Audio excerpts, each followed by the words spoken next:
ఇక్కడ నేను స్వాతిని ప్రేమించడం తప్పని నేను అనట్లేదు.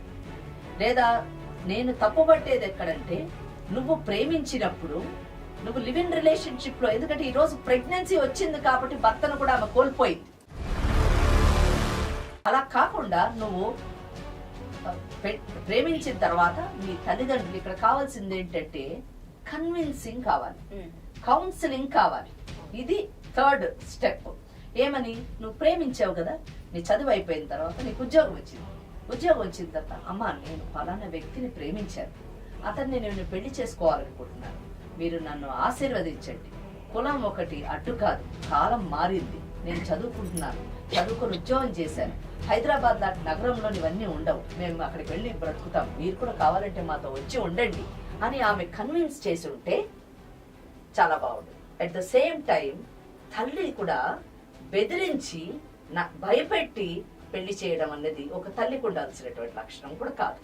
ఆమె కూడా అమ్మా మనకి నడవదమ్మా, మన కుటుంబంలో ఇటువంటి జరగలేదు, మన గ్రామంలో ఇటువంటి జరగలేదు, మనం మన కులం వాళ్లే చేసుకోవాలి అని ఆ విధంగా బిడ్డని సముదాయించడానికి ఆమె కూడా ప్రయత్నం చేయలేదు. ఇక్కడ వీళ్ళిద్దరూ సరైనటువంటి వేలోని ఎక్స్ప్రెస్ చేయకపోవడం, ఎక్స్ప్రెషన్ సరిగా లేకపోవడం వల్ల ఆమె కిరసనాలు వేసుకొని తగలబెట్టుకొని బెదిరించి భయపెట్టి పెళ్లి చేస్తే, ఇక్కడ సోల్ కనెక్షన్ అంటే ప్రేమ అంటే వీళ్ళిద్దరికి ఉట్టి శారీరక పరమే కాదు, ఇద్దరు మానసికంగా కూడా దగ్గర అయ్యారు కాబట్టి, మనసుతోని పెనవేసుకున్నారు కాబట్టి, undoubtedly it's a real love. పెనవేసుకున్నారు కాబట్టి ఆ అమ్మాయి ఆ భర్తతో ఉండలేకపోయింది. అప్పటికే ఈ అమ్మాయి ప్రెగ్నెంట్ అవడం తప్పు కదా, శారీరక పరమైన.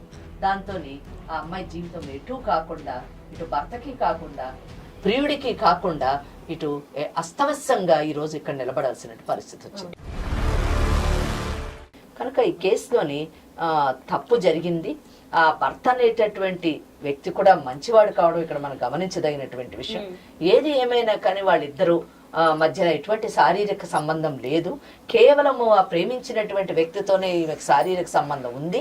ప్లస్ ఇంకోటి ఏంటంటే అతనితో ఈమె ప్రెగ్నెంట్ కూడా అయ్యింది కాబట్టి, నాకు తెలిసి ఈ అమ్మాయి దగ్గర ఆయన ఫోన్ నంబర్ ఏమన్నా ఉండి ఉండొచ్చు. ఆ ఫోన్ నంబర్ తీసుకొని అతనితో మాట్లాడితే మనకి అసలు ఏం జరిగింది, మన అతని పరిస్థితి ఏంటి, ఆయన పెళ్లి అయిపోయిందా, మరి ఉన్నాడా, మరి ఈవెన్ చేసుకునేటటువంటి పరిస్థితి ఉందా లేదా అనేది మనకు అర్థమవుతుంది. అమ్మా ఇక్కడ నేను ఒక మాట చెప్తాను. నువ్వు ప్రేమించినటువంటి వ్యక్తి ఇంటి దగ్గరికి వెళ్తే నిన్ను బాగా తిట్టి మాకేం సంబంధం లేదు వెళ్ళిపో అన్నారు. నువ్వు మాట్లాడేటువంటిది జరిగిందా అక్కడ? అంటే నీ కండిషను వ్యక్తం చేసావా? ఎందుకంటే మీరు కలిసి ఉన్నారు, నేను ఇలా ప్రెగ్నెంట్ అయ్యాను అనేటువంటి విషయం అక్కడ చెప్పావా? ఇవ్వలేదు అంటే నువ్వు కలవలేకపోయావు. సరే, నువ్వు పెళ్లి చేసుకున్నటువంటి వ్యక్తితో మళ్ళీ మాట్లాడావా? ఎందుకంటే నాన్న ఉంటుంది, ఎందుకంటే అల్లునికి అభినందించాలని ఆయనకు అనిపించిండొచ్చు సర్ప్రైజింగ్ గా. అయితే అక్కడ ఎదురైంది ఏమిటంటే ప్రెగ్నెన్సీ నా వల్ల కాదని చెప్పారు. మీరేమైనా మాట్లాడారా తల్లి ఆయనతో? మీ భర్తతో మాట్లాడారా? మాట్లాడలేదు. ఇద్దరితో మాట్లాడించండి. భర్త యాక్సెప్ట్ చేసే పరిస్థితిలో ఉన్నాడా లేదా, రాము పరిస్థితి ఏంటి, అలాగే తల్లిదండ్రులు అంటే వాళ్ళిద్దరిది కూడా విన్న తర్వాత తల్లిదండ్రుల యొక్క అభిప్రాయం చాలా ఇంపార్టెంట్ ఇందులోని, వాళ్ళకి మనం గౌరవించాలి. కానీ ఒకటమ్మా కుమారి గారు, దురదృష్టం ఏంటంటే మీ అమ్మాయి ప్రెగ్నెంట్ కాకపోయి ఉంటే, వాళ్ళిద్దరి మధ్యన శారీరక సంబంధం లేకుండా ఉండి ఉంటే, ఆ భర్త అనేటటువంటి వాడికి ఈ విషయం తెలియకుండా ఉండి ఉంటే, మనము తప్పకుండా మీ మాటని గౌరవించి ఆమె కౌన్సిలింగ్ చేసి మనం ఏదైనా మార్చగలిగే వాళ్ళం. కానీ ఇప్పుడు ఆ చేయి దాటిపోయింది, మనం నిర్ణయం తీసుకునేటటువంటి చేయి దాటిపోయింది, కూతురు జీవితం అస్తవ్యస్తమైంది. నేను మిమ్మల్ని ఏం తప్పు పట్టట్లేదు, ఆమె చేసుకున్నటువంటి తప్పు వల్లనే ఇలా జరిగింది. చూద్దాం వాళ్ళిద్దరు ఏం మాట్లాడతారో చూసి మనం ఏదో విధంగా బిడ్డ జీవితాన్ని బాగు చేయడానికి ప్రయత్నిద్దాం. మనం ఇద్దరికి ఫోన్స్ తప్పకుండా చేయండి, మాట్లాడండి. సత్యబాబు గారు, ఫస్ట్ మీ అల్లుడితో మాట్లాడదాం, ఆయన ఏమంటారు? అలాగే మేడం.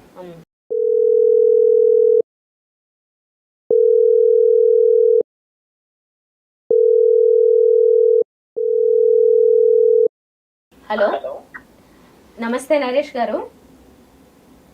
నమస్తే అండి. మేము కార్యక్రమం నుంచి చేస్తున్నాము. ఇక్కడ మాకు పరిష్కారం కావాలని మీ అత్త మామలు మీ వైఫ్ మా ముందు ఉన్నారు. చెప్పండి మేడం. నరేష్ గారు, మరి జరిగిందంతా మీకు తెలుసు కదా, మీ తెలుసు మేడం. మీ భార్యని మళ్ళీ మీరు స్వీకరించి మీ వైవాహిక జీవితాన్ని గడపడానికి సిద్ధంగా ఉన్నారా? అవసరమే లేదు మేడం. నరేష్ గారు, మీ భార్య మీ గురించి మాట్లాడినప్పుడు, మీ అత్తమామలు మీ గురించి మాట్లాడినప్పుడు మీ గురించి చాలా గొప్పగా చెప్పారు. నిజానికి మాకు కూడా చాలా మీ మీద సదాభిప్రాయం కలిగింది, చాలా గౌరవం కూడా కలిగింది. కానీ చందన మేడం గారు అడిగినప్పుడు మీరు వెంటనే నాకు అక్కర్లేదు అని ఒక్క మాటలోని తేల్చేయడం మాత్రం కొంచెం ఇబ్బందికరంగా ఉంది, సంతృప్తికరంగా అనిపించలేదు. మీరు ఎందుకు వద్దనుకుంటున్నారు? అంత మనస్తాపానికి మీరు ఎందుకు గురయ్యారు అన్నది మేము తెలుసుకోవాలనుకుంటున్నాం. ఎందుకంటే మేమే కాదు, ఇక్కడ కూర్చున్నటువంటి స్వాతికి కూడా అర్థం కావాలి. ఒక వ్యక్తి మనసు అంటే ఒక భర్త మనసు ఆమె ఏ విధంగా బాధ పెట్టింది అన్నది తెలియాలి. ఈ స్వాతిని చూస్తున్నటువంటి అంటే ఈ ఎపిసోడ్ చూసేటటువంటి స్వాతి లాంటి అమ్మాయిలందరూ కూడా బంధాలను ఏ విధంగా కాపాడుకోవాలి అన్నది కూడా వాళ్ళు తెలుసుకోవాలి. అందుకని చెప్పేసి ఒకసారి మీరు ఎందుకు ఇటువంటి కఠినమైనటువంటి నిర్ణయం తీసుకున్నారో చెప్పాలి. మేడం యాక్చువల్లీ ఏంటంటే నేను అమ్మాయిని మనస్ఫూర్తిగా పెళ్లి చేసుకున్నాను మేడం. ఓకే. చేసుకున్న తర్వాత నేను చాలా బాగా చూసుకున్నాను కదా. ఓకే. చూసుకున్నాక కూడా తను ప్రెగ్నెంట్ అయిన విషయం నాకు చెప్పలేదండి. వాళ్ళ అమ్మా నాన్న చెప్తే కానీ నాకు తెలియలేదు ఆమె ప్రెగ్నెంట్ అయిన విషయం. ఇంకొకటి ఏంటిదంటే మేడం, నేను పెళ్ళైనప్పుడు నా చుట్టాలను కలవలేదు. ఏ రోజు పక్కకి వెళ్ళినా కూడా దూరం వెళ్ళిపోయేది, చీదరించుకున్నట్టు చేసేది. సరే ఆ అమ్మాయి కొత్త అమ్మాయి కదా, అడ్జస్ట్ అవ్వడానికి టైం పడుతుందేమో అని చెప్పేసి నేను దూరంగానే ఉన్నా కరెక్ట్. తీరా ఫోన్ చేసి అల్లుడు గారు అమ్మాయి ప్రెగ్నెంట్ అని చెప్పేసరికి అప్పుడు నేను ఎలా రియాక్ట్ అవ్వమంటారు చెప్పండి?